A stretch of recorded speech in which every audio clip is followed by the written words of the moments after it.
Muy buenas tardes a todos. Mi nombre es Carla Ruiz de Castilla, de la organización Esperantra, coordinadora de la Unión Latinoamericana contra el Cáncer de Pulmón.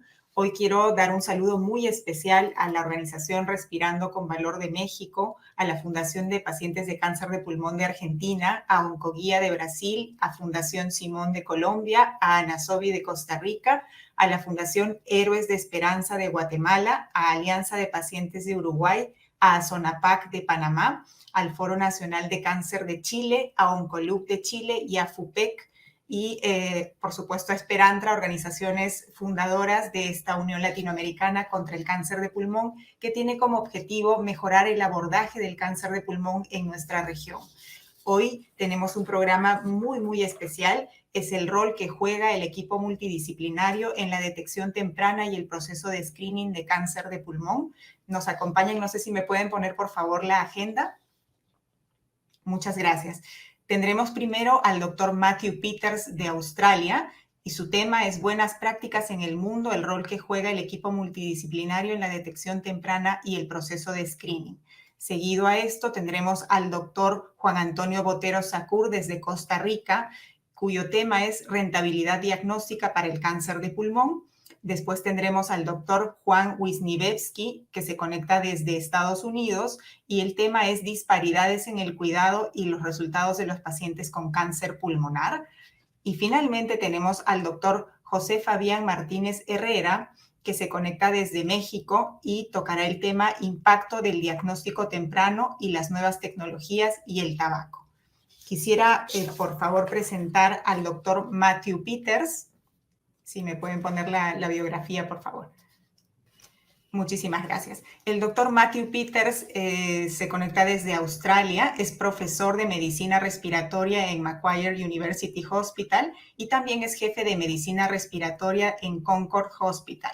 Recibió el premio Thoracic Society of Australia y New Zealand Young Investigator en 1990 y luego fue ganador inaugural de la beca itinerante Allan y Hambury.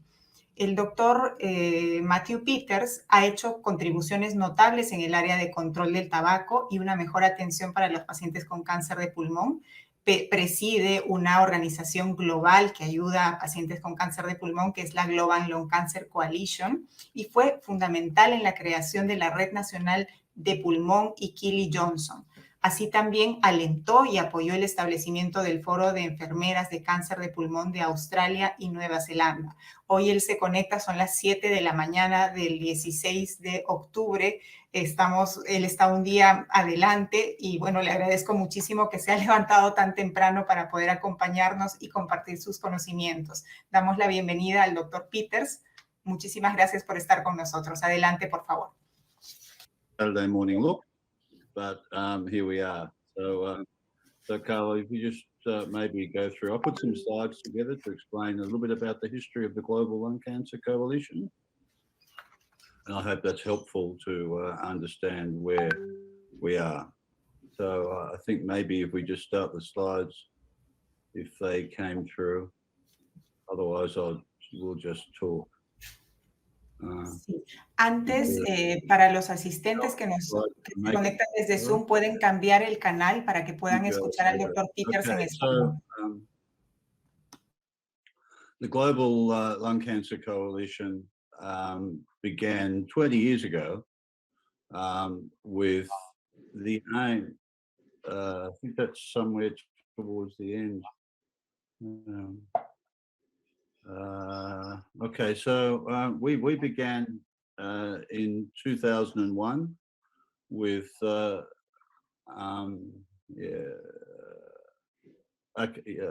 that's it. Start from there. Okay. No, that's okay. So the reality is, and this is what's so important to talk, through Latin America,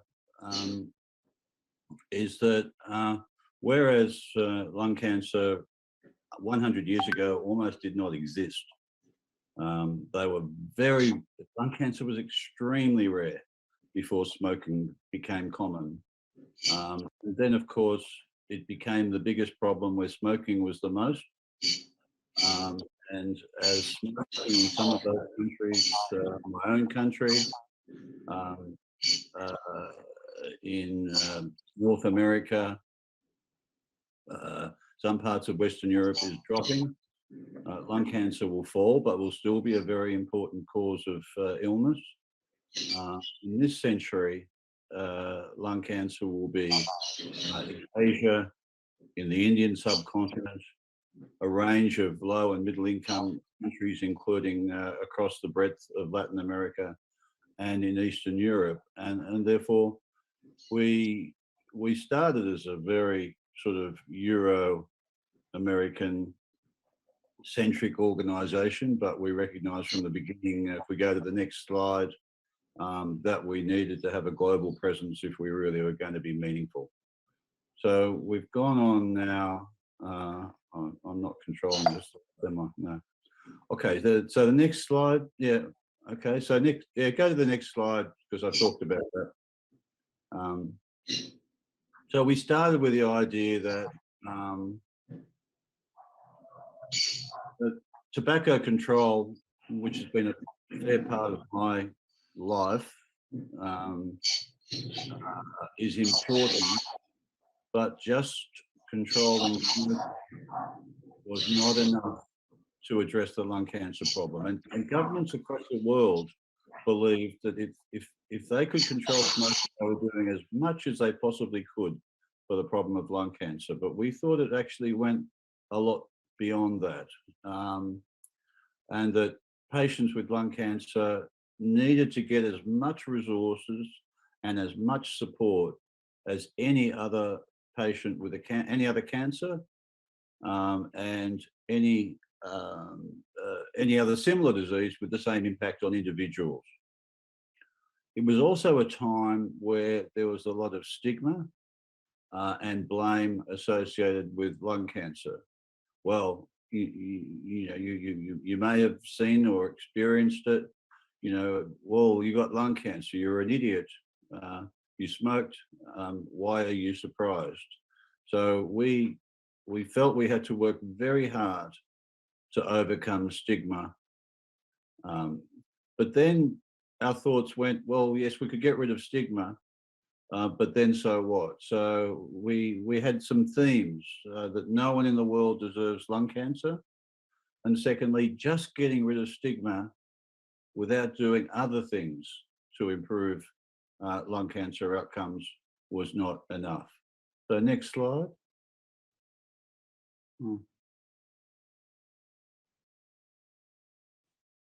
So we were about awareness, reducing disadvantage, increasing understanding, knowledge, and generating knowledge and spreading that knowledge and providing information in paper form, particularly in web and in social media, as things have changed over the last 20 years. Next slide. I'll go through this quickly for you. So this is now our members. We've tried to grow organically, if you like, add a couple of members every year. So now we have a spread really everywhere except, parts of Asia. We would like to have a greater presence.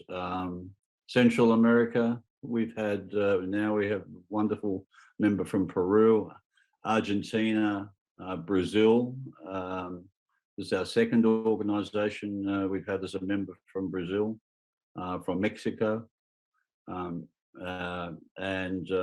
two Spanish members, so and a Portuguese member as well, and they have provided very, very important insight into the problem of lung cancer that me from or others would not have. Next slide.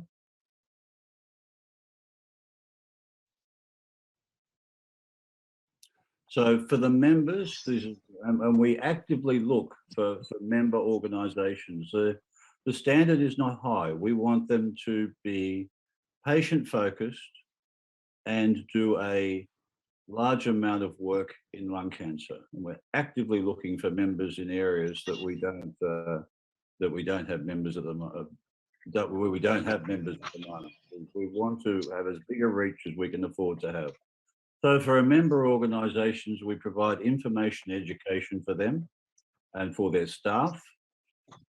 We try to create resources. We have funded a range of international comparison studies that have helped members lobby their own governments.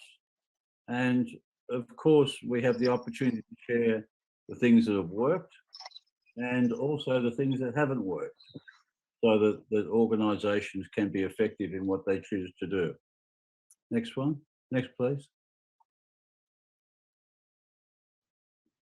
So we generated some fact sheets. This was around the time of the World Lung Cancer, the World Congress on Lung Cancer in Seoul. So we generated fact sheets in a range of languages that were suitable for China, Korea, Japan. Next slide. Just go through some of the things quickly we've done. Next slide. Yeah. So surveys on, for example, the different countries where in Australia, in Canada, in UK, and US, this survey is now a fairly old one. Almost everyone believes that the patient should take an active role, but not everywhere. We also discovered through the international studies that stigma was not a problem everywhere. Stigma was not a problem in Japan. And we came to realize that in countries where smoking was once very common, but had reduced dramatically, someone who developed lung cancer could be associated. If everybody smokes, then if you get lung cancer, you're unlucky. When only a small number of people smoke, if you get lung cancer, you're stupid. I'm not saying that, but that was the thinking. So we had to be careful not to talk too much about stigma in Japan because it wasn't a problem and we did not want to create it. Next slide.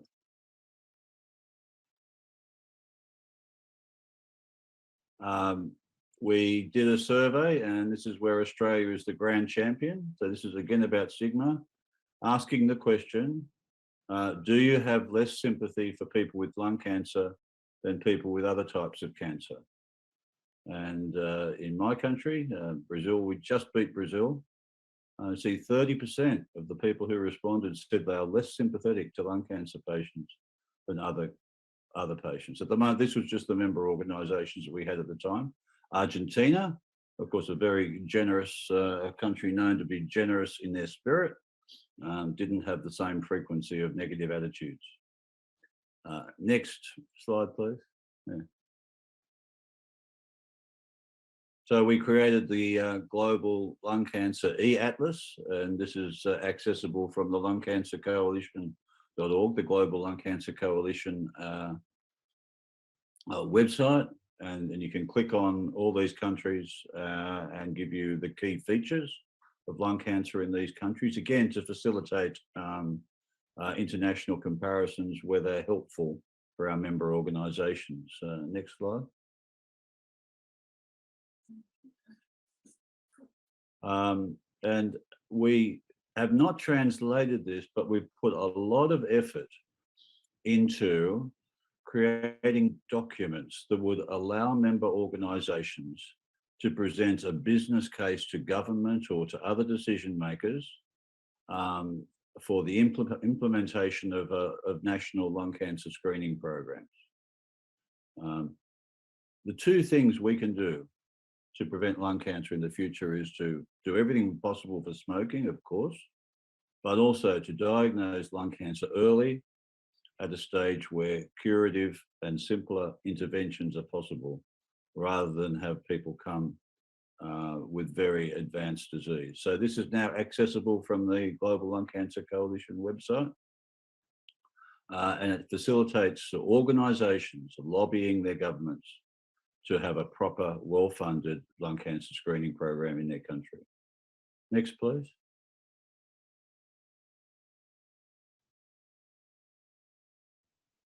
So this is a range of the things that we're doing right now. We're looking at patient surveys. How are you coping with lung cancer? The screening project I just mentioned. We've put a series of surveys that clearly demonstrate that lung cancer research activity is less than other cancers. The experience of patients, we've done 2 surveys and they'll be repeated. And importantly, the impact of COVID on our patients and on our member organisations. And we're going to do another survey on that, and also ask the question about how readily our patients are having access to COVID vaccinations, which, by the way, anyone who isn't vaccinated, who can get vaccinated, should get vaccinated. Next slide. We intend to update all our fact sheets, including relevant translation.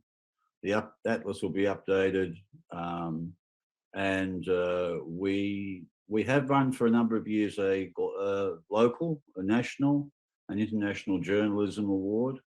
And we are contemplating whether or not we should be awarding a Global Lung Cancer Coalition award to an individual who may not be a journalist, but that has contributed significantly to improving a lot of people who do have or may have lung cancer. Next slide.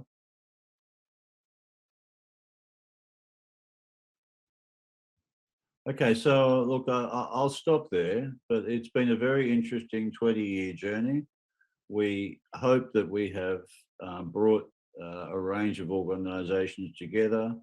We hope we've educated them, and we intend to carry on strengthening the work of organisations internationally so that they can do what they want to do just that little bit better, and we'll end up with better outcomes for people who do have or may have lung cancer.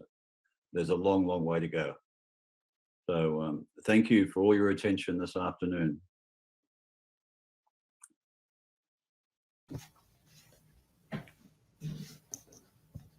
Muchísimas gracias, doctor Peters, a usted por compartir todo este conocimiento con el grupo de organizaciones.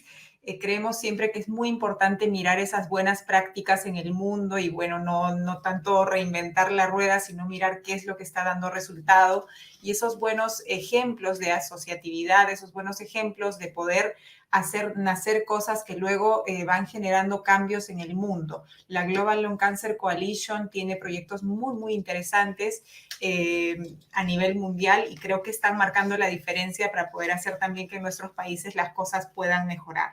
Ahora quiero invitar, por favor, al doctor Juan Antonio Botero Sacur. No sé si me pueden poner la biografía, por favor. El doctor Sacur se conecta desde Costa Rica.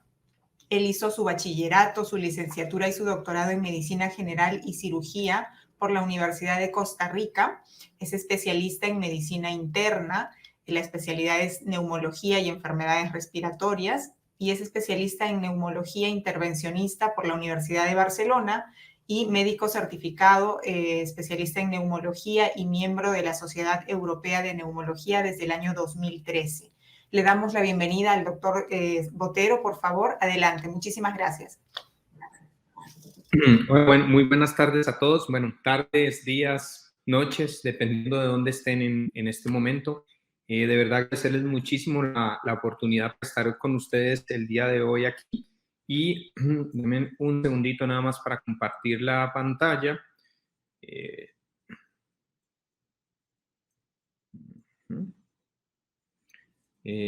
¿Me escuchan ahí bien? ¿Y se ve la imagen?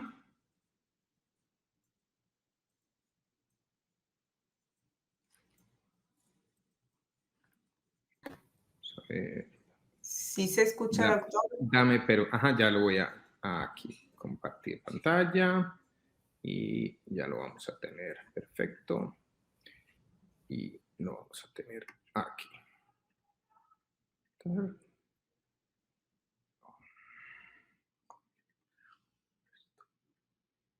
Y correcto. Ahora estamos bien, ¿verdad? Sí, doctor.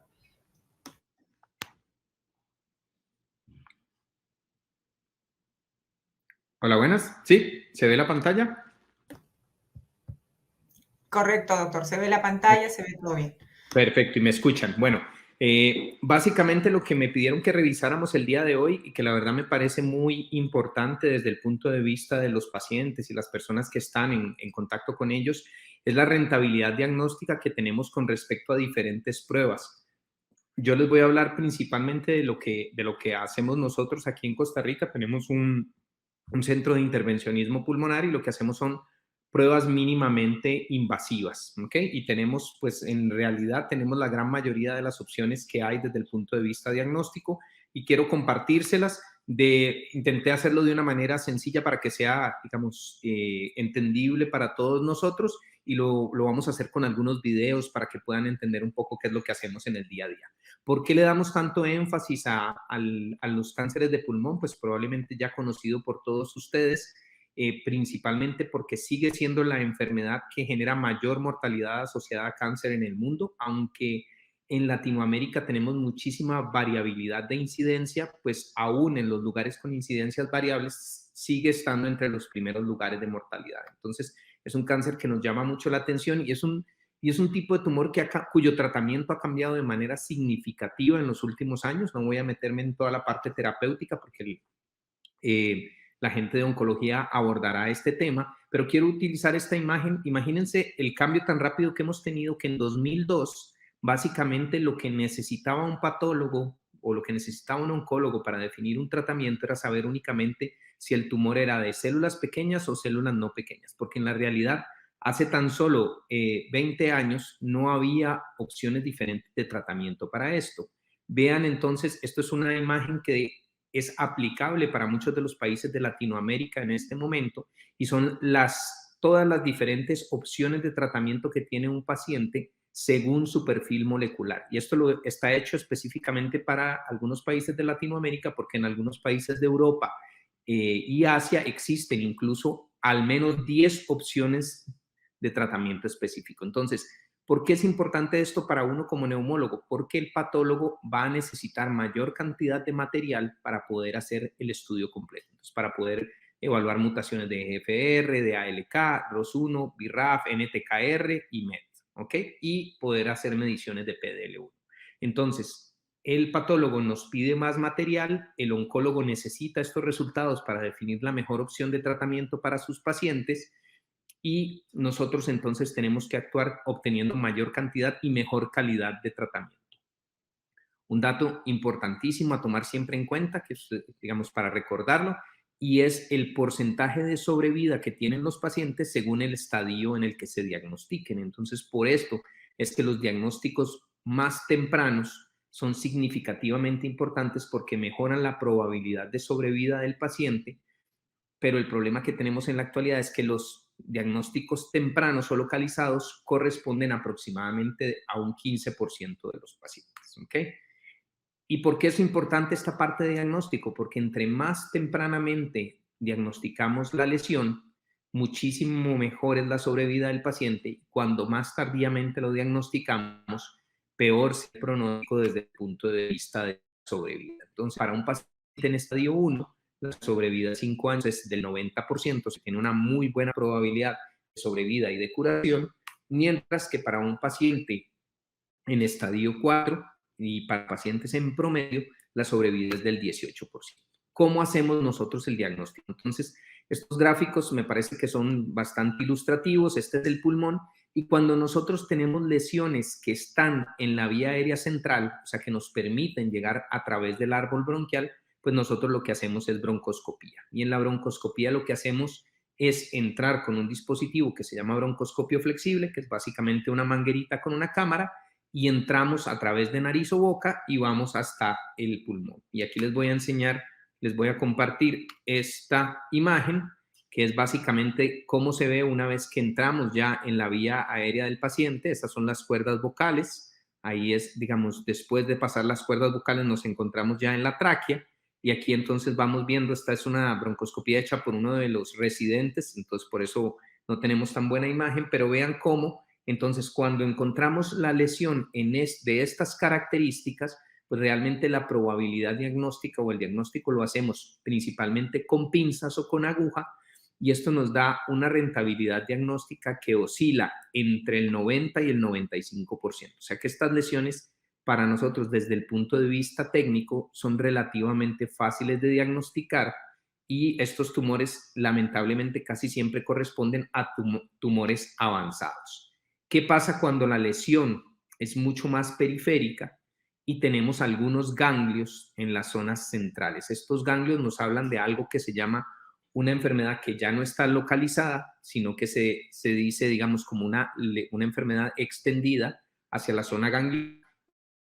Principalmente es la alternativa de utilizar agujas para puncionar estos ganglios. En algunos países de Latinoamérica, esto se puede hacer con el broncoscopio a ciegas. O sea, nosotros vemos el TAC y después de ver el TAC se hace la punción aquí. El problema de hacerlo de esta manera es que la rentabilidad diagnóstica que tenemos cae de manera significativa, aproximadamente a un 30%, dependiendo del ganglio en la localización que estamos puncionando.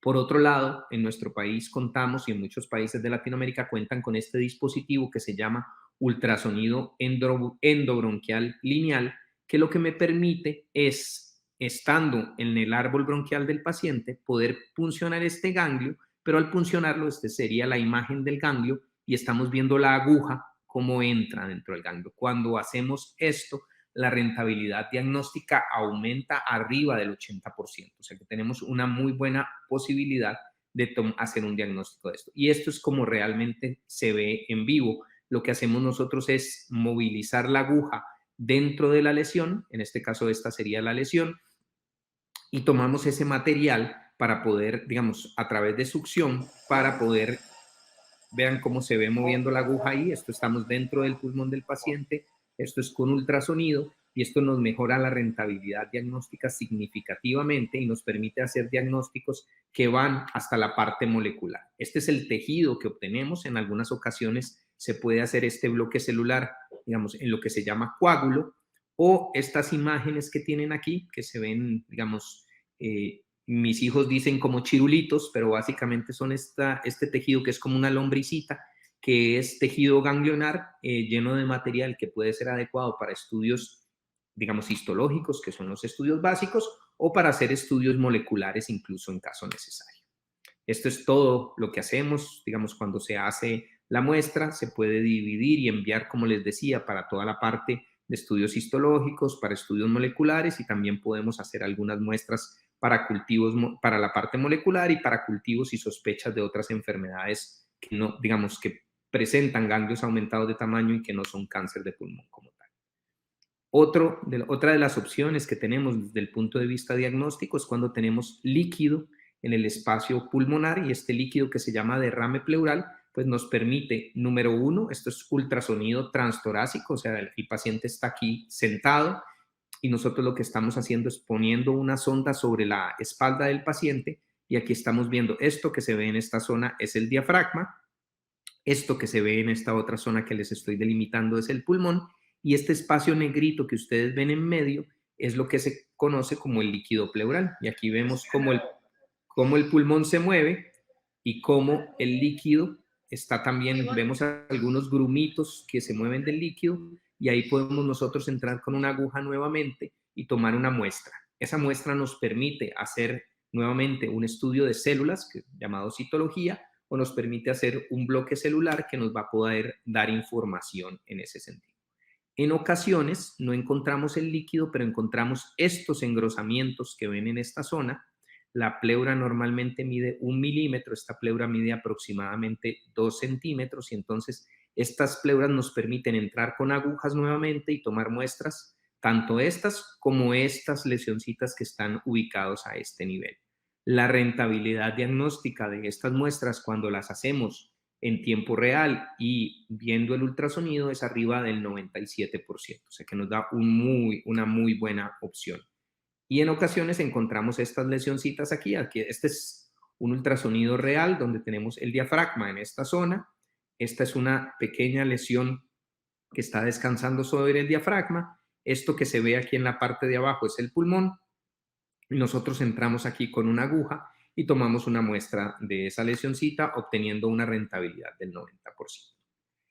Cuando no podemos ver las lesiones por ultrasonido, porque son muy pequeñas o porque están ubicadas en localizaciones que no son las óptimas, lo que hacemos es que ponemos a nuestro paciente de lado, hacemos un pequeño orificio en el tórax, es un orificio que en realidad mide 7 milímetros, o sea que es algo muy pequeño, y pasamos este equipo que tengo yo en la mano en ese momento, que se llama un pleuroscopio.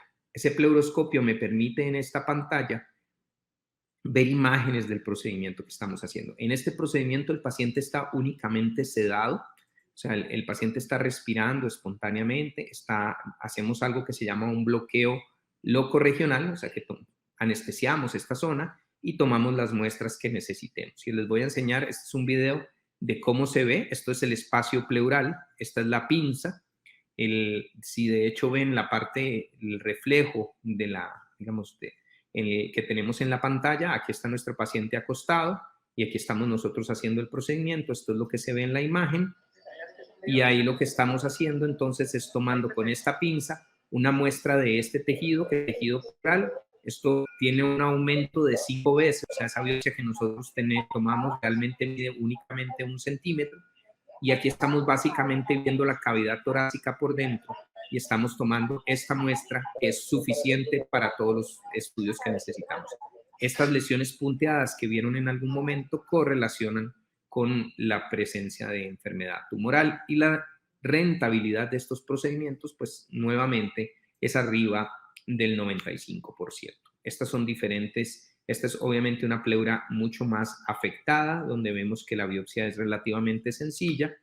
Y este es un video de una pleura, digamos, que tiene unos cambios muy sutiles. Aquí estamos revisando en este momento y es lo que pueden ver, digamos, entramos. Estos son todos los procedimientos que les he presentado el día de hoy. Son procedimientos que hacemos de manera ambulatoria. El paciente llega en la mañana, se realiza el procedimiento, se mantiene en observación por un periodo de menos de 2 horas y posteriormente el paciente pues va a su casa. Y el último tipo de biopsia del que vamos a hablar es la biopsia para el nódulo pulmonar periférico. El nódulo pulmonar periférico son estas lesiones menores de 3 centímetros y que son digamos, lo que nos permitiría hacer un diagnóstico temprano en términos de cáncer de pulmón. Entonces, tenemos los broncoscopios regulares, tenemos broncoscopios que son mucho más pequeñitos y nos permiten llegar mucho más lejos en el pulmón. Estas imágenes que les pongo aquí son de fluoroscopía. La fluoroscopía es un tipo de rayos X de manera continua que podemos utilizar cuando estamos haciendo la broncoscopía para ubicar dónde está el nódulo y para poder ver dónde va la pinza. Y este otro equipo que tenemos aquí es lo que se llama un ultrasonido lineal que me permite localizar, cuando no lo puedo ver de manera visual, ver la lesión en ultrasonido y tomar biopsias de muy buena rentabilidad. Esta es un poco menor, estamos hablando del 70% de probabilidad diagnóstica, pero bastante mejor, digamos, que la posibilidad de una cirugía abierta, que es un poco más cruenta. Y en ese mismo procedimiento lo que podemos hacer es utilizar estas sondas específicas que tenemos, que se llaman sondas de criobiopsia, que lo que nos permiten es congelar parte significativa del nódulo y obtener muestras que son de un tamaño significativamente mayor. Como les decía desde el principio, necesitamos en la actualidad mayor cantidad de tejido para poder lograr entonces, con esa mayor cantidad de tejido, pues mayor cantidad de muestra para nuestros amigos patólogos. La otra alternativa para estos nódulos periféricos, que no la hacemos nosotros en el servicio de neumología, pero que tenemos una excelente relación con el equipo de rayos X, es la posibilidad de poner a este paciente en el TAC. Para los que tienen experiencia, pues esta es una imagen de tomografía. Esta imagen de tomografía lo que se hace es que el radiólogo entra y pone una agujita aquí. Esto se hace también de manera ambulatoria. Ven esto que es lo que se llama una aguja coaxial, o sea que es una aguja hueca por dentro, y esta aguja me permite llegar hasta donde está la lesión y posteriormente paso la aguja que toma la muestra. Esto me da una rentabilidad de arriba del 85%. Y el detalle por el que no lo usamos tantísimo es que existe la posibilidad, aquí lo están viendo ustedes, que el pulmón se atraviesa con la aguja y en algunas ocasiones el pulmón puede romperse y generar un poquitito, digamos, puede desinflarse un poco. Eso es algo que podemos controlar con unos catéteres pequeños que tenemos, pero que, bueno, generan una sensación de incomodidad transitoria para el paciente. Entonces, no lo utilizamos en el día a día. Y voy a enseñarles estas dos, tres diapositivas más que tienen que ver con hacia dónde va la tecnología, de qué se va a hacer a futuro en términos generales con algunos de estos estudios. Este es un estudio que es una mezcla, esto es algo que se llama un navegador electromagnético, y en el navegador electromagnético el paciente está acostado sobre una camilla y esa camilla funciona básicamente como funcionaría un GPS. Entonces, esa camilla nos dice dónde, compara con el TAC, nos dice dónde está la lesión, y lo que vamos haciendo nosotros es con el broncoscopio ir buscando la lesión, y cuando la encontramos extendemos esta pinza para tomar la muestra. Esto nos aumenta. Recuerdan que en nódulo periférico habíamos hablado de una rentabilidad del 70%, pues esto nos puede aumentar la rentabilidad hasta un 80% en muchos casos. Y una de las nuevas alternativas que tenemos es cuando la lesión está fuera, esto es lo que se llama el árbol bronquial, todos estos caminitos que ven ustedes aquí, pues básicamente aquí tienen que pensar que estamos en el camino, pero la lesión está fuera del camino. Entonces uno lo que hace es básicamente hacer un pequeño orificio en esta zona. Este pequeño orificio se pasa luego una sonda. Esta sonda lo que hace es que se infla y abre un poquito más el espacio. Estamos hablando de que abrimos espacios de aproximadamente 5 milímetros. Luego pasamos esta sonda que nos permite tomar muestras, o pasamos esta pinza que nos permite tomar muestras. Entonces, eso nos podría permitir tomar biopsias de nódulos que no tienen contacto con el árbol bronquial, pero a los cuales podemos llegar de esta manera. Esta es una tecnología, esta referencia que les tengo es de 2015, pero es una tecnología que todavía se encuentra en desarrollo en la actualidad. Y probablemente lo más novedoso que tenemos para biopsia de pacientes con cáncer de pulmón en la actualidad es este dispositivo. No está, por lo menos por lo que yo estoy enterado hasta el momento, no está disponible aún para Latinoamérica, para su venta, pero esta es una camilla que tiene un brazo robótico, que es este que ven acá, y el endoscopista o el neumólogo lo que hace es que moviliza esta pequeña pincita a través de la nariz, boca y bronquios del paciente, y lo hace con este dispositivo que es un joystick, básicamente un mando de control muy parecido al de cualquier juego electrónico, Nintendo o PlayStation, y se va llegando a regiones muy periféricas. ¿Qué es lo que cambia comparativamente contra la broncoscopía normal? Pues el detalle de que evidentemente el robot no le tiembla el pulso, no golpea las paredes del bronquio y se puede mantener en una posición, estable, sin ningún cambio significativo en el tiempo. Obviamente esto es una tecnología muy costosa, pero desde el punto de vista de rentabilidad para nódulos periféricos se considera que genera rentabilidades que pueden ir arriba del 90%. Entonces es una alternativa, una opción que probablemente a mediano o largo plazo esté mucho más disponible para la mayoría de países de Latinoamérica. Y un detalle importante, básicamente enseñarles cómo en tiempos de COVID, y es algo que hemos observado y que yo quiero invitar a todos los países de la región, porque por lo menos en algunos lugares hemos recibido mucha retroalimentación de que han disminuido la cantidad de procedimientos, que se están investigando mucho menos pacientes de manera endoscópica por el riesgo de contagio, y probablemente parte de la idea es transmitirles que aún en tiempos de COVID, que para muchos países ya va un poco mejor, para otros la realidad es que no tanto, pues nosotros hemos encontrado alternativas factibles y viables para continuar realizando los estudios endoscópicos. Esta es una broncoscopía en un paciente positivo por COVID. Entonces el paciente tiene una cajita, plástica colocada encima de él. Hay un espacio pequeñito por donde entra el broncoscopio. Ahí entramos a la vía respiratoria del paciente, realizamos todo el procedimiento con las medidas de mascarillas N95 y el que está haciendo el procedimiento se cubre también digamos, con un dispositivo para evitar secreciones, y en términos generales hemos continuado trabajando así y no hemos tenido ninguna persona contagiada en nuestra sala de endoscopía, que es la que les enseño aquí. Esto era lo que traía preparado para el día de hoy para ustedes, y quedo atento si tienen alguna duda o alguna pregunta, algo que quieren que conversemos. Muchas gracias. Muchísimas gracias, doctor Botero, por la exposición. En este caso vamos a hacer una excepción. Las preguntas y respuestas las teníamos programadas para el final de la jornada. Sin embargo, el doctor Botero tiene que tomar un vuelo, entonces no se va a poder quedar hasta el final. Si los participantes en Zoom tienen alguna pregunta específicamente sobre esta exposición, por favor, levanten la mano, nos indican, por favor, para poder transmitirla al doctor. Estamos en dos plataformas, es por eso que me giro a mirar al otro lado. Tranquila, no, perfecto. Sí.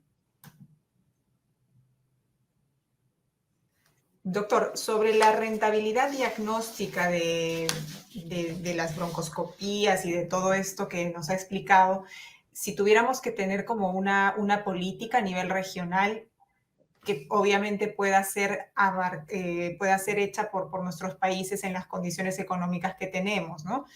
¿Cuál sería esa que usted sugeriría? Mira, desde el punto de vista, digamos, procedimientos, o sea, de qué es lo que uno consideraría que se puede hacer en la mayoría de los países de la región, probablemente la broncoscopía flexible es una buena alternativa, ¿verdad? O sea, no nos va a dar una rentabilidad diagnóstica del 100%, porque hay algunos casos, como les enseñé, que no son viables hacerlos así, pero estamos por lo menos desde nosotros, desde Costa Rica, hemos impulsado muchísimo para toda la parte del crecimiento de opciones diagnósticas para la gente en toda Centroamérica. Estamos haciendo algunos cursos para fortalecimiento de técnicas en neumólogos que no tuvieron en algún momento la oportunidad de tener acceso a esas alternativas. Entonces, creo que broncoscopía flexible con pinza es como e incluso un poco, digamos, quizás con aguja transbronquial, aumentaría muchísimo lo que es la posibilidad de diagnósticos mínimamente invasivos, que eso es parte de lo que uno quiere en la mayoría de los pacientes, porque si un paciente no va a requerir una cirugía dentro de su tratamiento, en ocasiones nos parece un poco triste que un paciente tenga que ir a una cirugía para hacerle un diagnóstico y que le digan, listo, ya tenemos tu diagnóstico, pero no te podemos operar. Suena a veces un poco, digamos, como ambiguo. Es decir, vamos para hacer el diagnóstico, pero no te podemos operar para curarte. Entonces, es uno de los detalles importantes. Y yo creo que desde la perspectiva de grupos de pacientes y eso, yo creo que hay mucho que exigir para lograr estandarizar, porque hay países, bueno, yo conozco la realidad, por ejemplo, un poco de Argentina, Perú y todo esto, donde realmente no hay una homogeneidad desde el punto de vista diagnóstico para los pacientes. O sea, dependiendo del sistema de salud al que pertenecen o esto, se les van a ofrecer opciones muy diferentes y que no siempre son las mejores. ¿Okay? Entonces yo creo que hay que informarse qué es lo que ustedes están haciendo y darse cuenta, como les digo, imagínense que todos nosotros, el 90% de los pacientes que diagnosticamos, lo hacemos de manera ambulatoria. O sea, estos pacientes vienen, hoy tomamos una biopsia que yo tenía que salir a otro lado y no sé qué, y me dijeron, mira, está este paciente. Les digo, bueno, la verdad es que eso lo hacemos en 15 minutos. Y de verdad, se hace el procedimiento, se obtiene un buen material y el paciente se va. O sea, no tiene que haber internamientos de por medio, no tiene que haber complicaciones. Es algo que probablemente con una buena formación y eso se puede lograr de una manera muy adecuada. Entonces, yo creo que es muy, muy importante informarse y muy importante, eso siempre lo hablamos también con los pacientes, llegar y decirle, bueno, mira, estas son las opciones que hay, estos son los riesgos que hay, mi recomendación es esta, pero la decisión siempre termina siendo del paciente. De acuerdo, doctor. Muy importante entonces que los pacientes cada vez más seamos activos, participativos, que nos informemos y que no miremos únicamente lo que pasa en nuestro sistema de salud o en nuestro país, sino dar una mirada un poco a nivel regional o a nivel global para ver eso que es más indicado para el estadio del paciente y para lo que esté requiriendo. Muy importante, creo, este mensaje, ¿no? Y esta ponencia sobre la rentabilidad diagnóstica, porque son temas que realmente no se tratan en general, pues, entre las organizaciones de pacientes.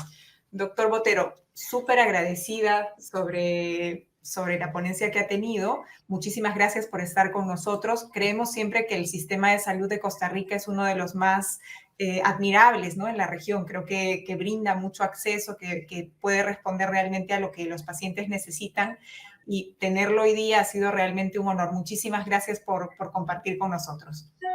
Muchas gracias por la invitación, más bien, y bueno, quedo atento en lo que les pueda ayudar, de verdad, con todo gusto.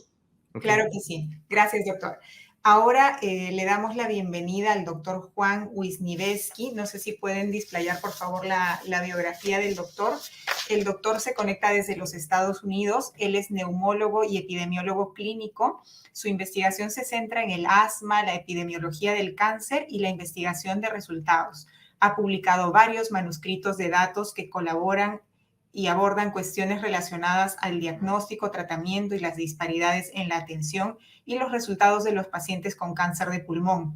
También ha participado en varios estudios de pacientes hospitalizados, ambulatorios y médicos que evalúan el tratamiento y los resultados de los pacientes con asma en el centro de la ciudad. Les recuerdo, por favor, los que se están conectando en el Zoom, que hay 3 canales en idiomas. Pueden conectarse en inglés, en portugués o en español, según sea su lengua originaria. Y bueno, bienvenido, doctor Wisniewski. Gracias por conectarse. Muchas gracias. Buenas tardes. ¿Podría avanzar las diapositivas?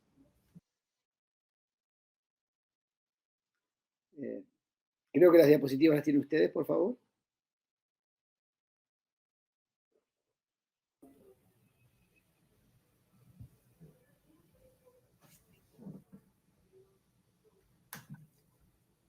Las están compartiendo en Zoom. Ya.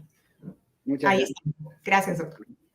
Muchas gracias nuevamente por invitarme. Encantado de estar aquí con ustedes. Y como recién lo ha introducido, voy a hablar un poco de la screening de cáncer de pulmón y disparidades en el acceso. Siguiente, por favor.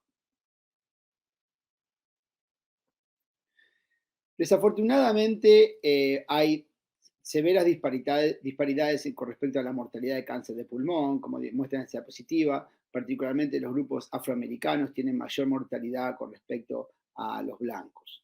Siguiente. Y eso se debe a, una de las razones es que hay mayor incidencia de cáncer de pulmón en estos grupos raciales. Siguiente. Y por supuesto, como ustedes saben, en el mundo la mayor causa de cáncer de pulmón, más del 95% de los casos, está causado por el tabaquismo, y parte de las diferencias en la incidencia de cáncer de pulmón en los diferentes grupos raciales y étnicos es diferencias en los patrones de tabaquismo, sobre todo en los hombres afroamericanos que tienen mayores tasas de tabaquismo comparado con otros grupos. Siguiente, por favor. Pero también ha habido estudios que han demostrado que no solo es la consumición del tabaco, sino que también pareciera ser que hay ciertos grupos raciales que tienen diferente susceptibilidad al tabaquismo. Si se concentran en el panel izquierdo de su pantalla, con fumadores que fuman entre hasta 10 paquetes por día de exposición, como ven en las tablas, los afroamericanos tienen mayor incidencia para el mismo exposición al tabaco comparado con los blancos, y los pacientes latinos fueron los que tuvieron menor incidencia, sugiriendo que, como digo, para la misma exposición al tabaco hay ciertos grupos raciales que pueden tener mayor caso número de pulmón, de cáncer de pulmón. Cuando la exposición es más masiva, cuando el tabaquismo es muy alto, esas diferencias parecen desaparecer. Siguiente. Otro problema con respecto a las diferencias en sobrevida en pacientes de grupos minoritarios es que hay diferencias respecto al estadio de pulmón en el momento diagnóstico.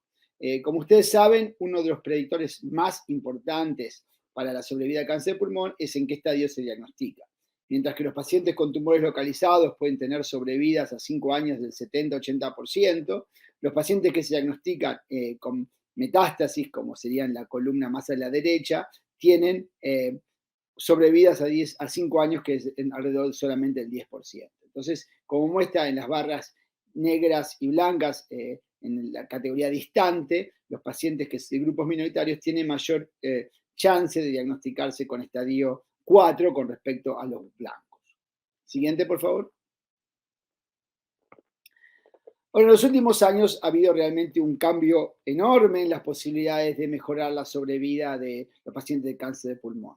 Obviamente ha habido cambios en tratamiento y con la inmunoterapia y nuevas drogas que son targeted, ha habido grandes avances, pero la principal posibilidad de obtener realmente cambios en la mortalidad por cáncer de pulmón es el uso del screening con tomografía. Y acá son los resultados de 2 trials, 2 estudios multinacionales, uno en Europa y uno en los Estados Unidos, que han demostrado que la screening del cáncer de pulmón con tomografía de baja radiación disminuye la mortalidad por cáncer de pulmón en alrededor de un 20 a 25%. Siguiente. Entonces, es realmente crítico a este momento asegurarse que, como se implemente el screening de cáncer de pulmón, sea de una forma equitativa para disminuir algunas de estas disparidades y definitivamente asegurar que todos los pacientes tengan los mejores resultados posibles. Siguiente.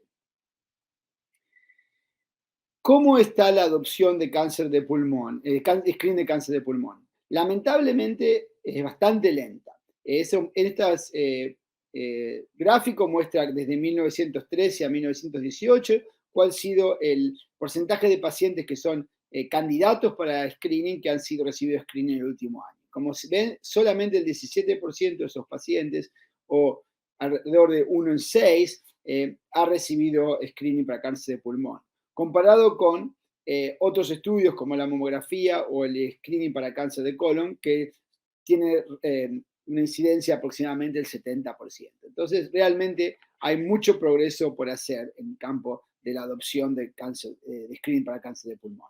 Siguiente, por favor. Y desafortunadamente, ya en momentos tan tempranos de adopción, como les dije, hay estudios que muestran que los grupos minoritarios, en este caso, por ejemplo, los afroamericanos, tienen menos probabilidad con respecto a un paciente blanco de recibir screening de pulmón, demostrando que ya desafortunadamente hay inequidad en la adopción de esta tecnología. Siguiente. Entonces, voy a ocuparme los próximos diapositivas en, primero, tratar de describir cuáles son las razones para que haya estos patrones de disparidades y después cuáles podrían ser las intervenciones para cambiar estos patrones de adopción. Y tratando de entender estos problemas, es útil usar el modelo conceptual que provee la American Medical Association, que divide a los factores potenciales en factores estructurales o del sistema, factores relacionados a los médicos o proveedores de salud y factores potencialmente relacionados a los pacientes. Siguiente. Entonces, ¿cuáles serían algunos problemas estructurales del sistema? Siguiente. Bueno, una cosa que parece obvia, pero puede no serlo, es que para poder tener un test de screening, uno tiene que tener acceso a un centro de screening. Y desafortunadamente, los procesos que hacen que se creen ciertas zonas cáncer screening responden muchas veces a factores financieros, económicos, otras razones, y no a dónde están los pacientes más necesitados. Entonces, en el panel derecho lo que ven es un mapa de los Estados Unidos que muestra en distintos colores cómo hay ciertas áreas, como las áreas que están más oscuras, en marrón, que tienen buena relación entre dónde están los casos de cáncer de pulmón y dónde están los centros de screening. Y otras zonas que están en los colores más claros o de marrón o el verde, que muestran que la densidad de cáncer de pulmón no está alineada con los números de centros de screening. Y eso también tiene incidencia con respecto a los grupos minoritarios, porque como vemos en los otros mapas, hay muchas zonas en donde están concentrados los afroamericanos o los hispanos en los Estados Unidos, que caen en zonas donde hay poco acceso a centros de screening de pulmón, y este tipo de patrones puede empeorar las disparidades y la inequidad en el uso de cáncer de pulmón. Siguiente. Y eso se ha demostrado en estudios que demuestran que también otro problema es que las guías para determinar quién es un candidato para cáncer de pulmón no se adaptan bien a los distintos grupos raciales y étnicos. Como le demostré antes, por ejemplo, los grupos afroamericanos tienden a desarrollar cáncer de pulmón un poco antes y con menor exposición al tabaquismo. Siguiente. Entonces, como ha mostrado este estudio, un mayor porcentaje de los pacientes afroamericanos que tenían alto riesgo de cáncer de pulmón basado en los factores, en sus características clínicas y de exposición al tabaquismo, no son elegibles para screening con respecto a pacientes blancos. De vuelta, mostrando que las actuales recomendaciones para quién es un candidato de screening podrían empeorar o aumentar las disparidades en respecto a la detección temprana de cáncer de pulmón. Siguiente. ¿Qué elementos pueden tener un rol con respecto a los médicos o otros proveedores de salud? Siguiente. Bueno, uno es, como recién lo mencioné, que el principal factor para determinar la candidatura para el screening es la historia de tabaquismo. Y como muestra en esta diapositiva, comparado con los blancos, tanto los afroamericanos como los pacientes hispanos tienen menos probabilidad de que el médico durante una visita rutinaria les pregunte sobre la historia de tabaquismo. Si no se obtiene información con respecto al tabaquismo, automáticamente esos pacientes no van a ser considerados para screening para cáncer de pulmón. Siguiente. El otro barrera es el tema de cómo se hace la decisión para tener screening. En las recomendaciones actuales se recomienda que el paciente y el médico tengan una discusión sobre cuáles pueden ser los beneficios y cuáles pueden ser los daños o los riesgos de tener screening de pulmón. Los potenciales beneficios con respecto a aumentar la sobrevida, pero los principales daños con respecto a tener falsos positivos, ser expuesto a procedimientos, etcétera, etcétera, que pueden no ser beneficiables. Entonces, para guiar esas discusiones están estos instrumentos, como el que le muestro, que se llaman Decision Aids. El problema es que estos instrumentos son bastante complicados, tienen que discutir un montón de conceptos que no son fáciles, y la realidad es que ninguno de estos está adaptado para un lenguaje que pacientes que tengan mayor dificultad de entender términos médicos o hacer cuentas matemáticas puedan entenderlo. Y eso hace que estos pacientes tienen barreras a tener discusiones con respecto a la utilidad del screening de pulmón y, consecuentemente, menos chances de aceptar el procedimiento. Siguiente. ¿Qué con respecto a los potenciales factores a nivel del paciente? Siguiente. Se ha demostrado en múltiples enfermedades y decisiones de screening que las creencias y las actitudes con respecto a la enfermedad o los test diagnósticos tienen un efecto muy importante en las decisiones del paciente de aceptar o no el procedimiento. Y en este estudio que hicimos en nuestro grupo, comparamos las creencias con respecto al cáncer de pulmón y al screening para cáncer de pulmón en pacientes afroamericanos, blancos y hispanos. Y como muestra en la diapositiva, encontramos muchas diferencias. Por ejemplo, los africanoamericanos y los hispanos, el 80% de ellos creían que el cáncer de pulmón se disemina muy rápidamente y que el CT screen no puede detectarlo tempranamente. Solamente 30% de los blancos estaban de acuerdo con esa creencia. O, por ejemplo, más de la mitad de los hispanos y los afroamericanos pensaban que la radiación por el screening de cáncer de pulmón podía causar el cáncer de pulmón, comparado con solamente 20% de los blancos. Entonces, demostrando que estas diferentes creencias pueden tener un efecto muy importante en que un paciente acepte una recomendación para screening, y si no se discuten y se abordan en forma en discusiones con el médico, eso puede tener una consecuencia negativa. Siguiente. El otro punto importante y que lo mencionó el exponente anterior fue que para que sea efectivo el screening tiene que haber tratamiento. Obviamente con el diagnóstico sí mismo no se ayuda al paciente. Entonces, para que los pacientes se beneficien, tiene que haber esto tiene que estar asociado a un tratamiento curativo que se hace en forma expeditiva después del diagnóstico. Siguiente. Y esta diapositiva muestra la sobrevida de pacientes blancos contra afroamericanos que se diagnosticaron con estadio 1 de pulmón, que es potencialmente curativo. Y como ven, la sobrevida de los blancos fue mucho mayor y significativamente mayor.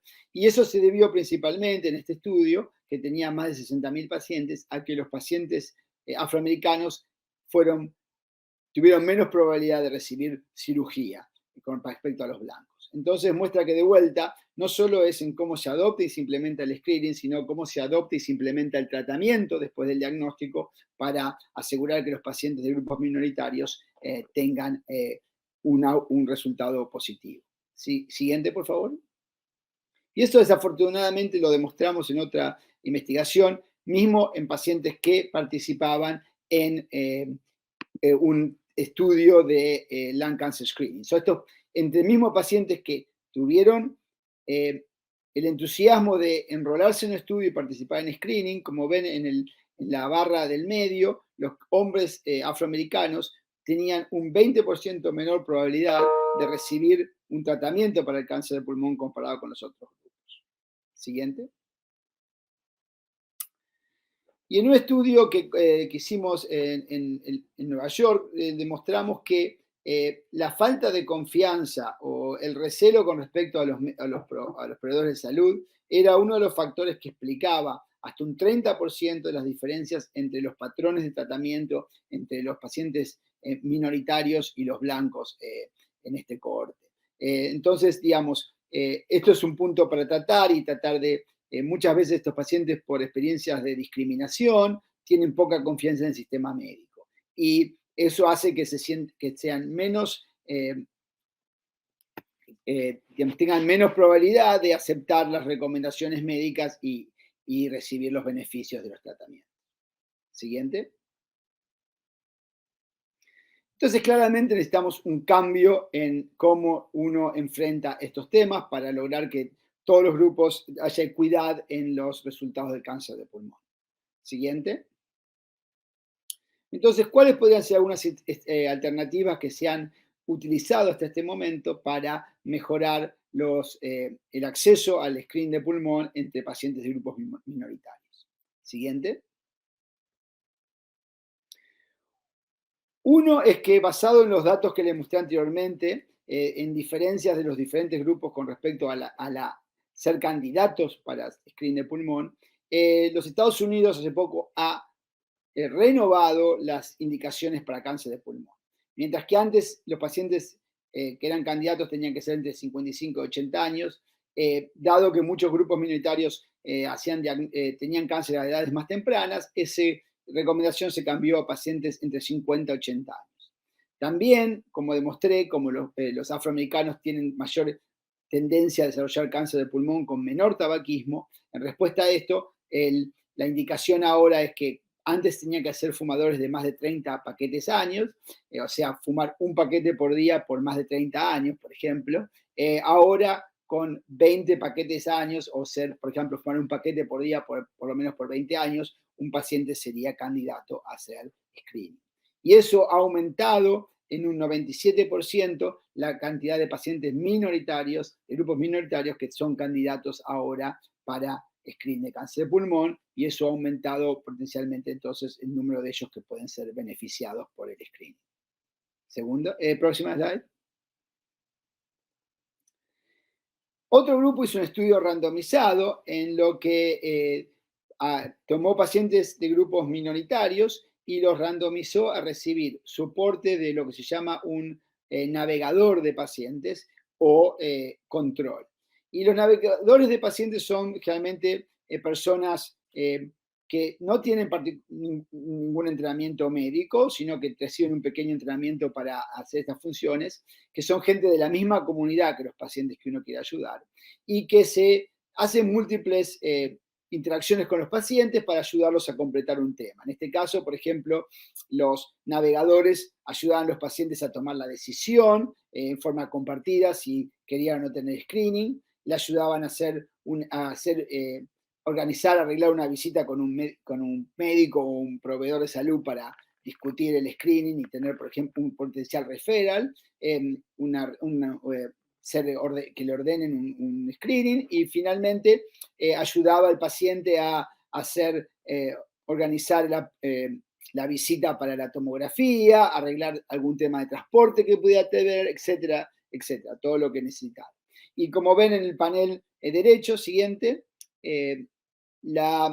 los pacientes que fueron randomizados a tener apoyo con este navegador tuvieron como un 20% de aumento en completar un screening de pulmón a los 6 meses, mostrando que esta estrategia podría ser beneficiosa en grupos que tienen bajo acceso al screening. Siguiente. Finalmente, una tecnología que puede ser un poco más cara, pero puede servir para dar acceso a grupos que están más remotos. En este estudio lo que hicieron es utilizar una van que tenía dentro un tomógrafo y lo llevaron a zonas rurales donde vivían pacientes de bajo nivel socioeconómico o de grupos minoritarios que normalmente tienen acceso a screening, y demostraron que lograron hacer screening con resultados iguales a los de los estudios randomizados en alrededor de 550 pacientes, demostrando que podría ser una política de salud alternativa para dar acceso a grupos que normalmente no podrían llegar a tener este tipo de estudios. Siguiente. Entonces, en conclusión, creo que mostré bastante data que desde todos los ángulos, desde la incidencia, mortalidad, estadio al diagnóstico, los grupos minoritarios tienen peores resultados en el cáncer de pulmón. También, como les discutí, hay información muy fuerte mostrando que el screening para cáncer de pulmón aumenta la sobrevida y es una de las armas más efectivas que tenemos para mejorar los resultados de estos pacientes. Por otro lado, tempranamente, como ahora hemos visto en la adopción de screening de cáncer de pulmón, los grupos minoritarios tienen muchas barreras para acceder a estos test diagnósticos, y les discutí y compartí con ustedes algunos de los potenciales estrategias para tratar de disminuir estas diferencias y lograr que todos los grupos minoritarios tengan los mejores resultados con respecto a screening. Entonces voy a terminar mi exposición acá y encantado de responder sus preguntas al final de la sesión. Muchas gracias. Muchas gracias, doctor Wisniewski, por tan buena exposición. Nos queda claro que hay mucho por hacer en la región y, bueno, agradecerle. Nos quedamos luego para las preguntas y respuestas, como usted dijo. Ahora quisiera darle la bienvenida, por favor, al doctor José Fabián Herrera, que se conecta desde México. El doctor José Fabián Herrera es graduado en medicina por la Benemérita Universidad Autónoma de Puebla. Él es especialista en medicina interna y subespecialista en oncología médica por el Centro Médico ABC. Ambas instituciones son sedes de la Universidad Nacional Autónoma de México. El doctor Fabián Herrera también ha hecho un curso en alta especialidad en oncología torácica y ha realizado esto en el Instituto Nacional de Enfermedades Respiratorias. Actualmente tiene además interés en la oncología de precisión y es experto con terapia dirigida e inmunoterapia en cáncer. Bienvenido, doctor José Fabián Herrera. El tema es impacto del diagnóstico temprano y las nuevas tecnologías. Muchísimas gracias. ¿Qué tal? Buenas tardes. Gracias por la invitación a los organizadores. La verdad es que hay mucho que recorrer y hay mucho que revisar. Yo solo quiero poner un poquito de contexto de dónde venimos, a dónde vamos y las dificultades que tenemos Ahorita los ponentes previos hablaron un poquito sobre el abordaje y un poquito de disparidades, pero se pueden imaginar que hay todavía mucho más temas que resolver antes de intentar que esto se logre llevar a la práctica habitual, ¿no? Ya lo saben ustedes, el cáncer de pulmón es la primera causa de muerte, según los datos más recientes de Globocan. La clasificación anatómica y la clasificación histológica es muy importante y la etapa clínica es lo que nos va a dar el pronóstico de estos pacientes, ¿no? A etapas más tempranas, aquí abajo en las tablas de supervivencia, podemos tener supervivencias tan altas como 90% a 5 años en etapas muy, muy tempranas, o vean cómo en la etapa avanzada, etapas 4, pues pueden llegar a ser de 0. Actualmente reconocemos que esto es el abordaje inicial para después entrar en la clasificación molecular, donde las nuevas terapias pues, están cambiando la perspectiva y el pronóstico de estos pacientes, dando mejores desenlaces tanto en supervivencia y mejores desenlaces en calidad de vida con menores toxicidades.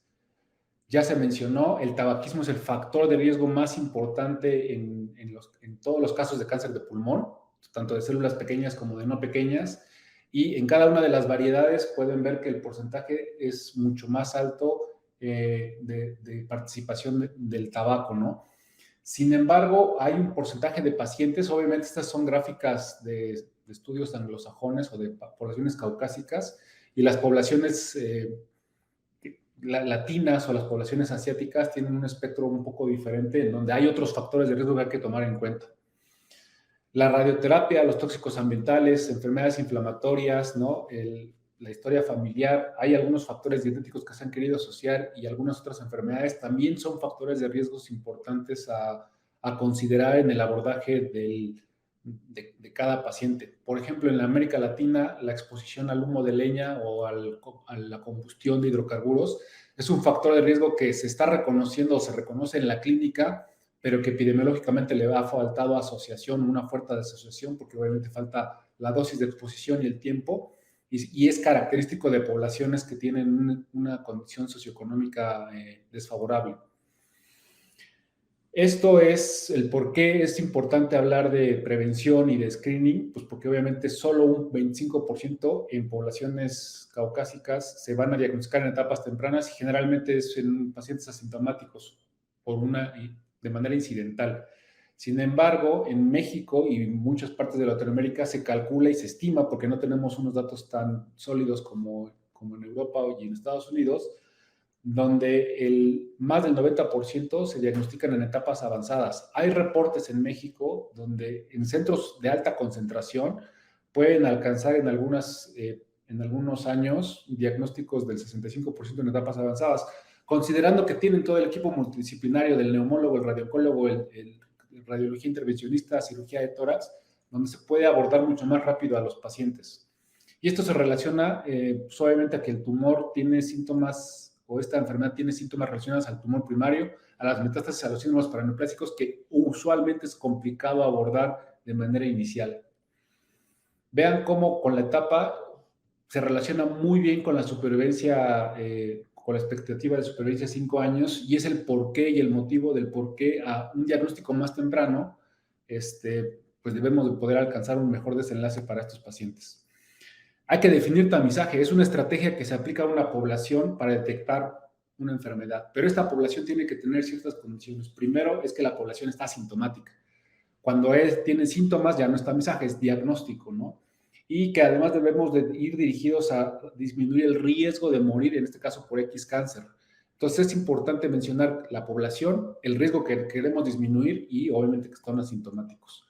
Tenemos clásicos de escrutinio en oncología, ¿no? Cáncer de pulmón no es el primero, está cáncer de mama, donde tiene mucho más historia que se inició estas estrategias, y cáncer de colon, donde la reducción de la mortalidad, ahorita que lo estamos viendo, no es tan superior a lo que nos está ofreciendo la tomografía de baja dosis, ¿no? La mastografía, por ejemplo, nos da una reducción global, porque sí varía en función de la edad. No es lo mismo a una población de 40 a 59 o de 60 a 70, no es el mismo impacto, pero en global la reducción de la mortalidad es de un 30%. La colonoscopía también, como una de las estrategias de screening en cáncer de colon, también nos puede dar un impacto del 29% o la rectosigmoidoscopía hasta del 31% en mortalidad. ¿Qué tenemos del screening en cáncer de pulmón? Ahorita presentaron los estudios del Nelson y del DLST y pareciera que ya está todo dicho, ¿no? Pero no olvidar que venimos de una historia muy larga de estudios negativos en los cuales no ha habido un impacto en la mortalidad de cáncer de pulmón. Obviamente, primero el método, ¿no? Se ha intentado la radiografía de tórax, la citología de expectoración, la combinación de ambos en estudios muy grandes, como estos son dos muy buenos ejemplos, donde se incrementaba la incidencia y el número de reacciones, pero no alcanzaban a tener impacto en la mortalidad. En los 90, la tomografía de baja dosis se describió como un posible estudio con una mejor sensibilidad para poder identificar lesiones en etapas tempranas. Tiene un protocolo radiográfico diferente a la tomografía de tórax convencional, no tiene contraste, tiene una menor radiación, que es importante, y los primeros reportes presentaban que la tomografía era superior para la detección de lesiones y del diagnóstico de etapas tempranas, todavía sin poder probar, ¿no?, un impacto en la mortalidad. Actualmente los dividimos así, ¿no? Porque no solo son dos estudios, hay muchísimos estudios de screening en los cuales no son concluyentes, no pueden definir completamente el impacto en la mortalidad. Pero sí hay que reconocer que muchos estudios no tenían el poder estadístico suficiente para poder definir si tenían o no impacto, ¿no? Entonces, todos estos estudios que están aquí abajo, algunos incluso tienen resultados en los que no es concluyente un beneficio. Sin embargo, se reconoce que metodológicamente no es el estudio adecuado para definir eso. Finalmente, el NLST y el Nelson, que son los estudios que ya se han mencionado, son estudios que tienen el poder estadístico para la definición. Sin embargo, cada uno tiene sus peculiaridades. El NLST se publicó en el 2011, se incluyeron más de 50,000 participantes, un número enorme, con esos criterios de inclusión que fueron los primeros criterios que se utilizaron para empezar el screening, ¿no? 55 a 70 años con un índice tabáquico de 30, altísimo, o que hubiera suspendido en los últimos 15 años. El protocolo era aleatorizarlos al tratamiento o vigilancia usual, radiografía usual, lo que fuera, o incluso no hacer nada, versus 3 rondas anuales de tomografía de baja dosis. Este estudio mostró una reducción del 20% en la mortalidad por cáncer de pulmón y una reducción del 6.7% en la mortalidad general. ¿Cuál es el problema? Que había muchos falsos positivos y había muchos procedimientos innecesarios en estos pacientes por lesiones que eran incidentales y que no eran cáncer de pulmón. Entonces, aunque era un estudio que se celebraba por presentar datos positivos en cuanto a la reducción en mortalidad, no se estaba tan claro ni se adoptó tan fácilmente porque había todavía muchas preguntas acerca de cuál era el mejor método de screening. El Nelson lo que intentó hacer fue mejorar todavía esos criterios, ¿no? Y cómo la metodología. Aquí incluyeron más de 15,000 participantes, una proporción más bien un número de mujeres de casi 2,600, con estos criterios de edad, índice tabáquico un poquito menos intenso, desde 15, que se había suspendido los 10 últimos años. Ahora, ojo, aquí el proceso del brazo experimental, que era la tomografía de baja dosis, era que se metían a 4 rondas, al tiempo 0, o sea, al ingreso, al primer año, al tercer año y al quinto año y medio. Además, usaban unas reglas volumétricas diferentes que no se habían utilizado en el NLST, que lo hace todavía más complejo. Sin embargo, con esto alcanzaron a mostrar una reducción del 24% de la mortalidad por cáncer de pulmón a 10 años de iniciado el tamizaje. Y además había un impacto mayor en las mujeres, alcanzando un 33% de mortalidad. Lo que obviamente nos pone de manifiesto que la metodología y la estrategia con la que se tiene que hacer es importante. Si quisiera yo comparar un poquito para darles perspectiva, porque pues, obviamente la mastografía ya se hace de manera mucho más habitual. Aquí tengo una tabla de la Fuerza de Trabajo de Prevención canadiense. A ellos les gusta mucho ejemplificarlo, es más fácil para explicarlo a los pacientes.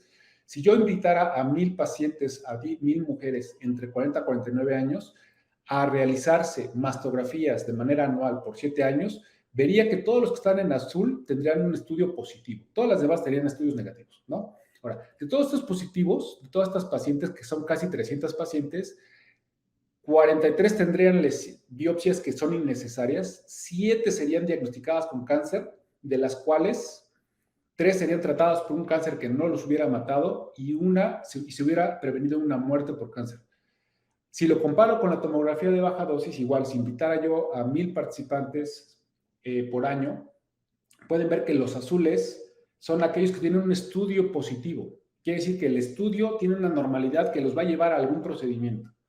De estos que son positivos, 7 de estos, 7 van a tener causas de cáncer que no los iban a causar ningún daño. 3 van a tener complicaciones del procedimiento, 1 va a morir por la complicación y 3 personas van a salvar su vida por el screening. Entonces, como pueden ver, no solo es decir que reduce la mortalidad, sino también, aparte, considerar cuántos vamos a dañar. Estos son datos, por cierto, del NLST, no del Nelson, que todavía tienen una mayor fineza.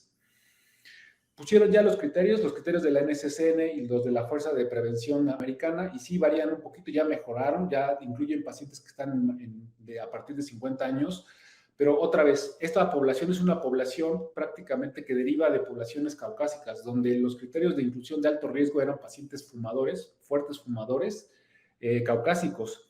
Entonces, todos estos pacientes, y obviamente algunas minorías que no se representan tanto aquí, pero todos estos pacientes son los que tienen una evidencia de que hay una disminución en la mortalidad. Ahora, yo les hablaba de que hay otros factores de riesgo, ¿no? La exposición a radioterapia externa, como por ejemplo en el caso de cáncer de mama o linfoma, la exposición a humo de leña, a otros tóxicos ambientales como el asbesto, el radón, en donde no tenemos información suficiente para definir que ahí hay un beneficio. Obviamente ahí uno tiene que usar un poquito el criterio clínico. Y si el paciente tiene varios factores de riesgo, pues uno puede considerar que lo puede invitar, pero no es tan contundente como la información que tenemos con el Nelson o NLST, donde son poblaciones que pues son fumadoras.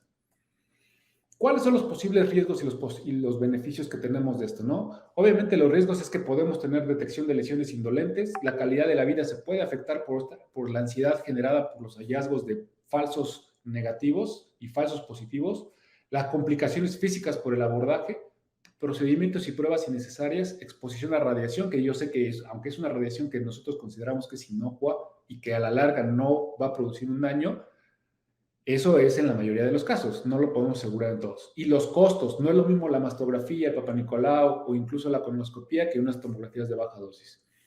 En los beneficios, pues obviamente la disminución que estamos hablando de la mortalidad por cáncer de pulmón, la calidad de vida debería también de mejorar pensando en que hay una reducción de la morbilidad por la enfermedad o por el tratamiento y de la carga psicosocial.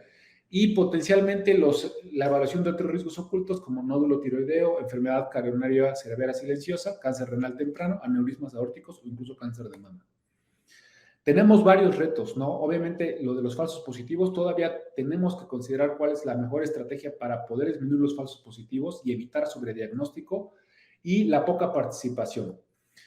Hay varios ejemplos y varios intentos en el mundo de poder mejorar, de llevar a implementar de una manera más apropiada los métodos de screening y pues obviamente los europeos ya tienen un poquito más de avance sobre esto. Ellos ya han probado a nivel regional varios estudios pilotos en los cuales se les lleva el screening a las poblaciones, ¿no?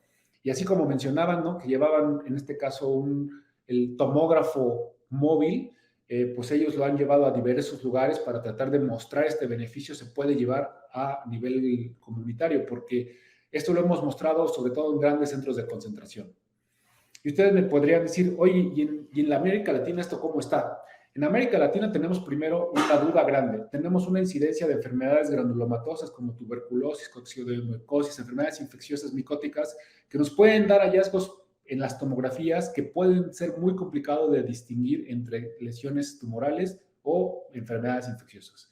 Este es un ejemplo, el ejemplo brasileño, el BRELT-1, es un estudio que no tiene el mismo número de pacientes, también la población que tenemos no es la misma, pero que sí incluyeron casi 800 pacientes, en donde lo que sí demuestra, al menos, es que del 3.1% que requirió una biopsia, el rendimiento diagnóstico de cáncer de pulmón era muy similar y a pesar de la alta prevalencia de enfermedades granulomatosa, el número de falsos positivos no se elevó. Aquí más o menos ponemos como que el resumen de todos los estudios de screening, incluyendo el NLST y el Nelson y el BRELT, el número de la población y la tasa de positivos, ¿no? Que van en aproximadamente un 30%, el viral fue casi 40%, pero vean el número de casos de cáncer de pulmón, 1.3, 1.1. Entonces, más o menos nos puede dar una vislumbrar que podríamos adelantar un poquito más sin tanto miedo a esto de las enfermedades granulomatosas.